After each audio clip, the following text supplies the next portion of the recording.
नमस्कार। कक्षा 6 विषय विज्ञान अध्याय 3 तंतुओं से वस्त्र तक। पहेली और बूझो दो बच्चे विज्ञान प्रश्नोत्तरी प्रतियोगिता में उच्च इनाम मिला। उस राशि को वो अपने माता पिता के नए कपड़े खरीदने के लिए खर्च करना चाहते थे, इसलिए बाजार में गए दुकान पर। और पहेली और बूझो ने वहाँ देखा कि कपड़े की दुकान पर बहुत तरह के कपड़े थे। रेशम के कपड़े थे, सूती कपड़े थे, ऊनी कपड़े थे, नायलॉन के भी कपड़े थे, पॉलिस्टर के कपड़े थे, आदि तरह के कपड़े देखकर वो कन्फ्यूज हो गए कौन सा कपड़ा खरीदें।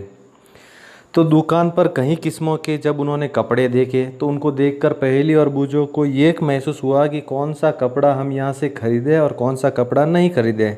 इस असमंजस्य में पड़ गए कि यहाँ से हम कपड़ा कौन सा लें। इसकी जानकारी करने के लिए उन्होंने दुकानदार से बात की और अपने गुरुजनों और घर पर जाकर माता पिता से बात की कि कैसा कपड़ा खरीदें।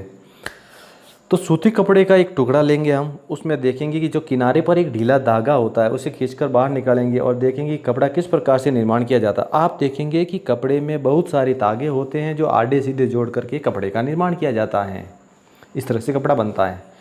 तंतु किसे कहते हैं? धागा या धागा का निर्माण पतली पतली लड़ियों द्वारा होता है जिसे रेशा कहते हैं। रेशों को आपस में ऐड कर तंतु का निर्माण किया जाता है। इस तरह तंतु का निर्माण होता है। ये तंतु दो तरह का होता है, प्राकृतिक तंतु और संश्लेषित तंतु। प्राकृतिक जैसे सूती, ऊन, जूट और रेशम। संश्लेषित में रेयॉन, नायलॉन, पॉलिस्टर। इनको संश्लेषित तंतु भी कहते हैं, कृत्रिम तंतु भी कहते हैं, क्योंकि ये सभी मानव निर्मित होते हैं। रेयॉन, नायलॉन और पॉलिस्टर जैसे तंतु। प्राकृतिक तंतु यानी कि पादपों और जंतुओं से प्राप्त होते हैं, वो प्राकृतिक तंतु कहलाते हैं।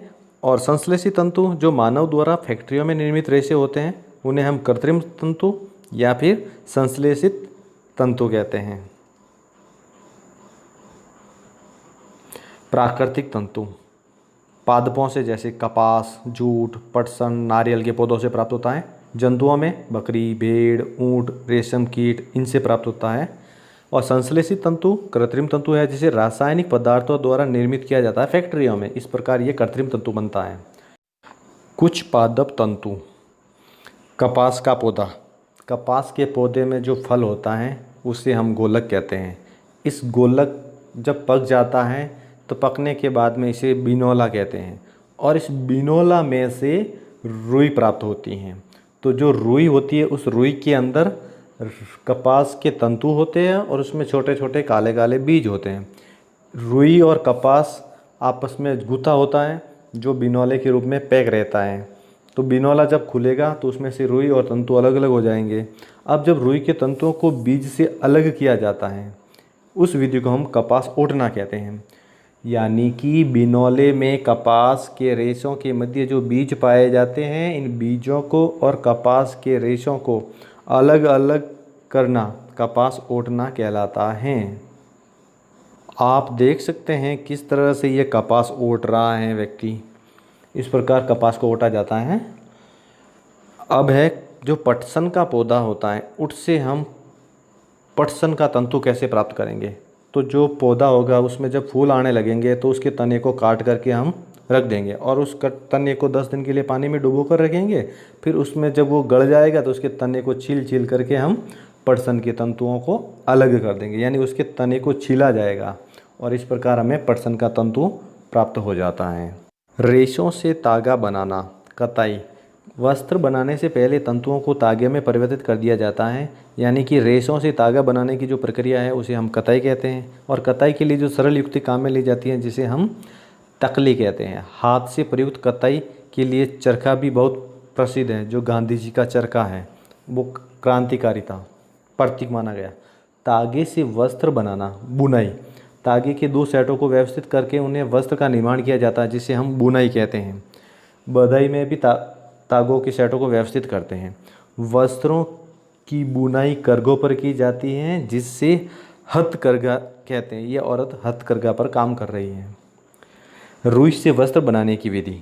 कपास के गोलक से रेशों को अलग करते हैं जिसे ओटना कहते हैं और फिर रेशों से तागा बनाते हैं जिसे हम कताई कहते हैं और तागे से हम वस्त्र बनाते हैं जिसे हम बुनाई कहते हैं। इस प्रकार से ये रुई का जो तागा होता उससे वस्त्र बनता है। ये पूरी विधि आ जाती है, आप देख सकते हैं। सारांश के रूप में वस्त्र सामग्री अथवा वस्त्रों में विविधता होती है, जैसे सूती वस्त्र, रेशमी, ऊनी वस्त्र और पॉलिस्टर के वस्त्र। वस्त्र तागों से बनते हैं जिन्हें हम तंतु कहते हैं। तंतु दो तरह के होते हैं, प्राकृतिक और संश्लेषित। जैसे रेशम, ऊँट, जूट प्राकृतिक होते हैं, जबकि नायलॉन, पॉलिस्टर कुछ संश्लेषित होते हैं। रुई और जूट जैसे तंतु पादप से प्राप्त होते हैं। तो तंतुओं से तागा बनाने की प्रक्रिया को कताई कहते हैं। और तागा को बुनाई दो प्रकार से की जाती है जिनसे हमारा वस्त्र बनता है। धन्यवाद बच्चों, आज का टॉपिक यही ख़त्म होता है। अगले अध्याय में फिर मिलेंगे, तब तक अच्छी तरह से पढ़ना इसको।